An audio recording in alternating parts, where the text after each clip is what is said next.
ਤੇ ਗੱਲਬਾਤ ਜਿਹੜੀ ਉਹ ਅੱਜ ਆਪਾਂ ਕਰਦੇ ਹਾਂ ਇੰਸ਼ੋਰੈਂਸ ਨੂੰ ਲੈ ਕੇ, ਜਿਹੜੀ ਲਾਈਫ ਇੰਸ਼ੋਰੈਂਸ ਆ ਉਸ ਨੂੰ ਲੈ ਕੇ। ਸੋ ਹਰਜੋਤ ਸਿੰਘ ਜੀ ਖਾਲਸਾ ਇੰਸ਼ੋਰੈਂਸ ਏਜੰਸੀ ਦੇ ਵੱਲੋਂ ਆਪਣੇ ਨਾਲ ਜੁੜਦੇ ਨੇ ਤੇ ਜਾਣਕਾਰੀ ਦੱਸਦੇ ਆ। ਤੇ ਗੱਲਬਾਤ ਕਰਨ ਤੋਂ ਪਹਿਲਾਂ ਹਰਜੋਤ ਸਿੰਘ ਜੀ ਆਪਣੀਆਂ ਆਈਡੀ ਸ਼ੇਅਰ ਕਰ ਲਿਓ ਜੀ।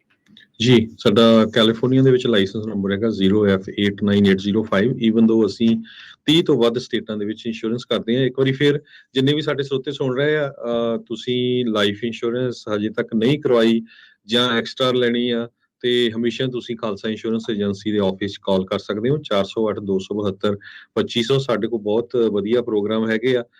ਜੇ ਤੁਸੀਂ ਗ੍ਰੀਨ ਕਾਰਡ ਹੋਲਡਰ ਆ, ਸਿਟੀਜ਼ਨ ਆ, ਬਹੁਤ ਵਾਰ ਤੁਹਾਡੀ ਪਾਲਿਸੀ ਸੇਮ ਡੇ ਦੇ ਵਿੱਚ ਇਸ਼ੂ ਹੋ ਜਾਂਦੀ ਹੈ। ਕੋਈ ਮੇਜਰ ਹੈਲਥ ਇਸ਼ੂ ਨਹੀਂ ਹੈਗੀ, ਬਿਨਾਂ ਮੈਡੀਕਲ ਤੋਂ ਲਾਈਫ ਇੰਸ਼ੋਰੈਂਸ ਹੋ ਜਾਂਦੀ ਆ। ਸੋ ਉਹਦੇ ਲਈ ਤੁਸੀਂ ਕਾਲ ਕਰ ਰਹੇ ਹੋ। ਅੱਜ ਮੇਨ ਡਿਸਕਸ ਕਰਨਾ ਮੈਂ ਹੈਲਥ ਇੰਸ਼ੋਰੈਂਸ ਨੂੰ ਲੈ ਕੇ, ਕੈਲੀਫੋਰਨੀਆ ਦੇ ਵਿੱਚ ਕਵਰਡ ਕੈਲੀਫੋਰਨੀਆ ਨੂੰ ਲੈ ਕੇ। ਪਿਛਲੇ 2-3 ਸਾਲ ਕਰੋਨਾ ਵਾਇਰਸ ਕਰਕੇ ਕਵਰਡ ਕੈਲੀਫੋਰਨੀਆ ਨੇ ਜਿੰਨੇ ਵੀ ਲੋਕਾਂ ਨੇ ਹੈਲਥ ਇੰਸ਼ੋਰੈਂਸ ਲਈ ਆ, ਉਹਨਾਂ ਦੇ ਡਾਕੂਮੈਂਟਸ ਜ਼ਿਆਦਾ ਨਹੀਂ ਮੰਗੇ। ਖਾਸ ਕਰਕੇ ਤੁਹਾਡੇ ਇਮੀਗ੍ਰੇਸ਼ਨ ਸਟੇਟਸ ਨੂੰ ਲੈ ਕੇ, ਕਿਉਂਕਿ ਜਿਨ੍ਹਾਂ ਦੇ ਗ੍ਰੀਨ ਕਾਰਡ ਆ 2 ਸਾਲ ਬਾਅਦ ਬਦਲ ਜਾਂਦੇ ਆ, ਜਾਂ ਵਰਕ ਪਰਮਿਟ ਆ ਸਾਲ ਬਾਅਦ ਐਕਸਪਾਇਰ ਹੋ ਜਾਂਦਾ, ਜਾਂ ਗ੍ਰੀਨ ਕਾਰਡ ਵਾਲੇ ਸਿਟੀਜ਼ਨ ਬਣ ਜਾਂਦੇ ਆ।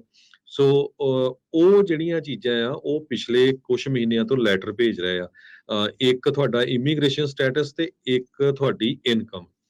ਸੋ ਬਹੁਤ ਸਾਰੇ ਲੋਕ, ਜਿਸ ਤਰ੍ਹਾਂ ਆਪਾਂ ਪੰਜਾਬੀਆਂ ਦੀ ਆਦਤ ਆ ਵੀ ਆਪਾਂ ਪੇਪਰ ਵਰਕ ਦੇਖਦੇ ਨਹੀਂ, ਚਿੱਠੀ ਚੱਕ ਕੇ ਐਨ ਪਰੇ ਸਿੱਟ ਦਿੰਦੇ ਆ। ਤੇ ਉਹ ਪਤਾ ਉਦੋਂ ਚੱਲਦਾ ਜਦੋਂ ਤੁਸੀਂ ਡਾਕਟਰ ਦੇ ਆਫਿਸ ਜਾਂਦੇ ਜਾਂ ਹਸਪੀਟਲ ਜਾਂਦੇ, ਉਹ ਕਹਿੰਦੇ ਤੁਹਾਡੀ ਤਾਂ ਇੰਸ਼ੋਰੈਂਸ ਜੀ ਕੈਂਸਲ ਹੋ ਚੁੱਕੀ ਹੋਆ। ਤੇ ਫਿਰ ਉਹ ਕਾਲ ਕਰਦੇ ਆ ਆਪਣੇ ਇੰਸ਼ੋਰੈਂਸ ਏਜੰਟ ਨੂੰ ਜਾਂ ਸਾਡੇ ਆਫਿਸ ਜਾਂ ਕਿਤੇ ਵੀ, ਵੀ ਜੀ ਕੀ ਹੋਇਆ ਮੈਨੂੰ ਤਾਂ ਪਤਾ ਨਹੀਂ। ਤੇ ਉਹ ਕਹਿੰਦੇ ਵੀ ਤੁਹਾਡੇ ਤੋਂ ਡਾਕੂਮੈਂਟ ਮੰਗੇ ਸੀ, ਤੁਸੀਂ ਡਾਕੂਮੈਂਟ ਭੇਜੇ ਨਹੀਂ।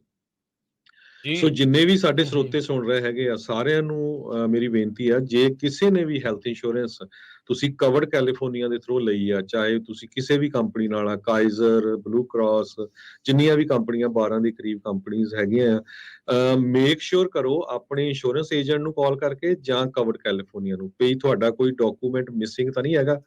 ਕਿਉਂਕਿ ਆਲਰੇਡੀ ਅਗਸਤ ਮਹੀਨੇ 'ਚ ਉਹਨਾਂ ਨੇ ਹਜ਼ਾਰਾਂ ਦੀ ਗਿਣਤੀ ਦੇ ਵਿੱਚ ਲੋਕਾਂ ਦੀ ਇੰਸ਼ੋਰੈਂਸ ਕੈਂਸਲ ਕੀਤੀ ਆ, ਜਿਨ੍ਹਾਂ ਨੇ ਉਹ ਡਾਕੂਮੈਂਟ ਨਹੀਂ ਭੇਜੇ ਹੈਗੇ। ਫਿਰ ਪ੍ਰੋਬਲਮ ਕੀ ਹੁੰਦੀ ਆ, ਕਈ ਵਾਰੀ ਬੰਦਾ ਸਿੱਕ ਹੋ ਜਾਂਦਾ ਤੇ ਉਹ ਰਾਈਟ ਵੇ ਇੰਸ਼ੋਰੈਂਸ ਤੁਹਾਡੀ ਸ਼ੁਰੂ ਨਹੀਂ ਹੁੰਦੀ। ਇਹ ਸਾਰੇ ਜਣੇ ਨੋਟ ਕਰ ਲਓ, ਕਿਉਂਕਿ ਕਵਰਡ ਕੈਲੀਫੋਰਨੀਆ ਤੋਂ ਤੁਹਾਨੂੰ ਚਿੱਠੀਆਂ ਆਈਆਂ ਵੀ ਆਹ ਸਾਨੂੰ ਡਾਕੂਮੈਂਟ ਚਾਹੀਦੇ ਆ। ਹਰ ਸਾਲ ਤੁਸੀਂ ਇਨਕਮ ਅਪਡੇਟ ਕਰਨੀ ਹੁੰਦੀ ਆ। ਕਈ ਵਾਰੀ ਜਦੋਂ ਤੁਸੀਂ ਕਰਵਾਉਣੀ ਹੁੰਦੀ ਆ ਵੀ ਘੱਟ ਇਨਕਮ ਦੇ ਕੇ ਕਰਵਾ ਲੈਂਦੇ ਆ, ਤੇ ਮੁੜ ਕੇ ਫਿਰ ਜਦੋਂ ਟੈਕਸ ਭਰਦੇ ਆ ਫਿਰ ਚੰਗਾ ਤਕੜਾ ਜਿਹੜਾ ਅਮਾਉਂਟ ਦੇਣਾ ਪੈਂਦਾ ਆ, ਤੇ ਫਿਰ ਤੁਸੀਂ ਕਹਿੰਦੇ ਆ ਜੀ ਸਾਨੂੰ ਪਤਾ ਨਹੀਂ ਸੀ। ਸੋ ਇਹ ਜਿਹੜੀ ਹੈਲਥ ਇੰਸ਼ੋਰੈਂਸ ਆ ਨਾ, ਇਹ ਤੁਹਾਡੀ ਆਉਣ ਵਾਲੀ ਇਨਕਮ ਦੇ ਉੱਤੇ ਡਿਪੈਂਡ ਕਰਦੀ ਆ ਵੀ ਕਿੰਨੀ ਹੋਣੀ ਹੈਗੀ ਆ। ਸੋ ਮੇਕ ਸ਼ੋਰ ਇਹ ਕਰ ਲਓ ਆਪਣੇ ਇੰਸ਼ੋਰੈਂਸ ਏਜੰਟ ਨੂੰ ਜਾਂ ਕਵਰਡ ਕੈਲੀਫੋਰਨੀਆ ਨੂੰ ਸਿੱਧੇ ਕਾਲ ਕਰਕੇ, ਜਾਂ ਤੁਸੀਂ ਆਪਣਾ ਲੌਗਇਨ ਆਲਰੇਡੀ ਸੈਟਅਪ ਕੀਤਾ ਹੈ, ਉਹਦੇ ਜਾ ਕੇ ਵੀ ਦੇਖ ਸਕਦੇ ਵੀ ਤੁਹਾਡਾ ਕੋਈ ਡਾਕੂਮੈਂਟ ਅਪਡੇਟ ਕਰਨ ਵਾਲਾ ਤਾਂ ਨਹੀਂ। ਜੇ ਅਪਡੇਟ ਕਰਨ ਵਾਲਾ ਹੋਇਆ, ਮੋਸਟ ਪ੍ਰੋਬਬਲੀ ਚਾਂਸਸ ਆ ਵੀ ਤੁਹਾਡੀ ਇੰਸ਼ੋਰੈਂਸ ਕੈਂਸਲ ਹੋ ਚੁੱਕੀ ਆ ਜਾਂ ਅਗਸਤ 30 ਤੱਕ ਕੈਂਸਲ ਹੋ ਜਾਣੀ ਆ। ਬਹੁਤ ਸਾਰੇ ਲੋਕਾਂ ਨੂੰ ਇਹ ਚਿੱਠੀਆਂ ਗਈਆਂ, ਧਿਆਨ ਨਹੀਂ ਕੀਤਾ, ਤੇ ਹੁਣ ਫਿਰ ਕਾਲਾਂ ਕਰ ਰਹੇ ਆ ਸਾਰੇ ਵੀ ਭਾਈ ਮੇਰੀ ਇੰਸ਼ੋਰੈਂਸ ਕੈਂਸਲ ਹੋ ਗਈ, ਮੇਰੀ ਕੈਂਸਲ ਹੋ ਗਈ ਆ। ਸੋ ਇਹ ਬਹੁਤ ਮੇਕ ਸ਼ੋਰ ਕਰੋ। 2 ਚੀਜ਼ਾਂ ਉਹ ਮੰਗ ਰਹੇ ਆ, ਇੱਕ ਤੁਹਾਡੀ ਇਨਕਮ ਵੈਰੀਫਿਕੇਸ਼ਨ, ਕਿਉਂਕਿ ਹੁਣ ਸਾਰਿਆਂ ਨੇ ਟੈਕਸ ਭਰੇ ਦਿੱਤਾ ਆ। ਮੋਸਟਲੀ ਕਈ ਵਾਰੀ ਐਕਸਟੈਂਸ਼ਨ ਲੈ ਲੈਂਦੇ, ਖਾਸ ਕਰਕੇ ਜੋ ਸੈਲਫ ਇੰਪਲਾਇਡ ਹੁੰਦੇ ਆ, ਤੇ ਉਹ ਤੁਸੀਂ 1040 ਫਾਰਮ ਜੋ ਟੈਕਸ ਦਾ ਹੁੰਦਾ, ਪਹਿਲਾ ਦੂਜਾ ਪੇਜ ਉਹ ਭੇਜ ਸਕਦੇ ਆ, ਜਾਂ ਤੁਹਾਡਾ ਕੋਈ ਪੇਰੋਲ। ਤੇ ਦੂਸਰਾ ਤੁਹਾਡਾ ਇਮੀਗ੍ਰੇਸ਼ਨ ਸਟੇਟਸ ਕੋਈ ਵੀ ਚੇਂਜ ਹੋਇਆ, ਵਰਕ ਪਰਮਿਟ ਤੋਂ ਗ੍ਰੀਨ ਕਾਰਡ ਤੋਂ ਸਿਟੀਜ਼ਨ, ਕਿਸੇ ਤਰ੍ਹਾਂ ਦਾ ਵੀ। ਕਿਉਂਕਿ ਉਹ ਕੀ ਹੁੰਦਾ ਵੀ ਜੇ ਹਰ 2 ਸਾਲ ਬਾਅਦ ਗ੍ਰੀਨ ਕਾਰਡ ਤੁਹਾਡਾ ਰਿਨਿਊ ਹੁੰਦਾ, ਉਹਨਾਂ ਕੋਲ ਪੁਰਾਣਾ ਆ ਉਹ ਮੈਚ ਨਹੀਂ ਕਰਨਾ, ਤੇ ਉਹਨੇ ਤੁਹਾਡੀ ਕੈਂਸਲ ਕਰ ਦੇਣੀ ਹੈ ਇੰਸ਼ੋਰੈਂਸ। ਸੋ ਇਹ ਮੇਕ ਸ਼ੋਰ ਕਰ ਲਿਓ।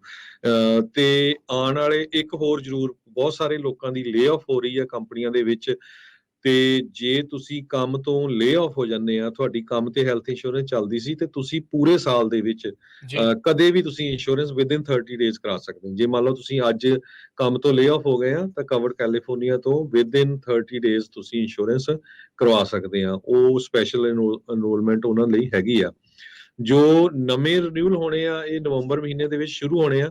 ਇਸ ਵਾਰੀ ਕਵਰਡ ਕੈਲੀਫੋਰਨੀਆ ਦੇ ਰੇਟ ਕੁਛ ਏਰੀਏ 6%, ਕੁਛ 11% ਵਧਣਗੇ, ਕਿਉਂਕਿ ਹਰ ਇੱਕ ਚੀਜ਼ ਮਹਿੰਗੀ ਹੋ ਰਹੀ ਆ। ਕਾਸਟ ਹੈਲਥ ਕੇਅਰ ਦੀ ਬਹੁਤ ਜ਼ਿਆਦਾ ਵੱਧ ਰਹੀ ਹੈਗੀ ਆ। ਲੱਕਲੀ ਨਵਾਂ ਬਿੱਲ ਜੋ ਪ੍ਰੈਜ਼ੀਡੈਂਟ ਬਾਈਡਨ ਉਹਨਾਂ ਵੱਲੋਂ ਪਾਸ ਕਰ ਦਿੱਤਾ ਗਿਆ, ਉਹਦੇ ਲਈ ਸਬਸਿਡੀਜ਼ ਕਾਫੀ ਸਨ 2025 ਤੱਕ ਮਿਲਦੀਆਂ ਰਹਿਣਗੀਆਂ।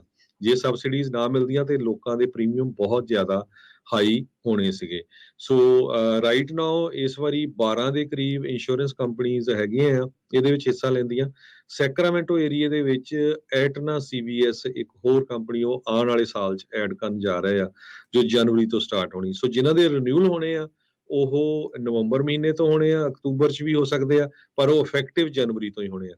ਪਰ ਜੇ ਤੁਹਾਡੀ ਕੰਮ ਤੋਂ ਛੁੱਟ ਗਈ ਆ ਇੰਸ਼ੋਰੈਂਸ, ਤੁਸੀਂ ਨਵੇਂ ਮੂਵ ਹੋਏ ਆ ਕੈਲੀਫੋਰਨੀਆ ਦੇ ਵਿੱਚ, ਤੇ ਚਾਹੇ ਇੰਡੀਆ ਤੋਂ ਆਏ ਆ ਜਾਂ ਹੋਰ ਸਟੇਟ ਤੋਂ ਆਏ ਆ, ਜਾਂ ਕੋਈ ਸਪੈਸ਼ਲ ਹੋਰ ਇੰਸਟੈਂਸ ਹੈਗੀ ਆ ਵੀ ਕਿਸੇ ਦੇ ਬੇਬੀ ਹੋਇਆ ਆ, ਕਿਸੇ ਦੀ ਮੈਰਿਜ ਹੋਈ ਆ, ਉਸ ਬੇਸ ਤੇ ਤੁਸੀਂ ਸਪੈਸ਼ਲ ਐਨਰੋਲਮੈਂਟ ਕਰਾ ਸਕਦੇ ਆ। ਮੇਕ ਸ਼ੋਰ ਕਰੋ ਹੈਲਥ ਇੰਸ਼ੋਰੈਂਸ ਤੇ ਲਾਈਫ ਇੰਸ਼ੋਰੈਂਸ, ਇਹ ਦੋ ਬਹੁਤ ਇੰਪੋਰਟੈਂਟ ਚੀਜ਼ਾਂ ਆ ਜਿਹੜੀਆਂ ਹਰ ਇੱਕ ਜੋ ਅਮਰੀਕਾ ਦੇ ਵਿੱਚ ਰਹਿੰਦਾ ਉਹਦੇ ਲਈ ਜ਼ਰੂਰੀ ਹੈਗੀਆਂ ਆ। ਕਿਉਂਕਿ ਰੱਬ ਨਾ ਕਰੇ ਕਿਤੇ ਇੱਕ ਵਾਰੀ ਤੁਸੀਂ ਹਸਪਤਾਲ ਚਲੇ ਗਏ ਤੇ ਇੱਕ ਦਿਨ ਦਾ ਹੀ ਉਹ 15-20 ਹਜ਼ਾਰ ਦਾ ਬਿੱਲ ਬਣਾ ਦਿੰਦੇ ਆ, ਤੇ ਫਿਰ ਤੁਸੀਂ ਸਾਰੀ ਉਮਰ ਬੰਦਾ ਉਹ ਪੈਸੇ ਦਿੰਦਾ ਰਹਿੰਦਾ। ਜਦ ਕਿ ਮੈਂ ਦੇਖਦਾ ਕਈਆਂ ਨੂੰ ਤਾਂ ਬਹੁਤ ਸਸਤੀ ਇੰਸ਼ੋਰੈਂਸ ਹੁੰਦੀ ਹੈਗੀ ਆ।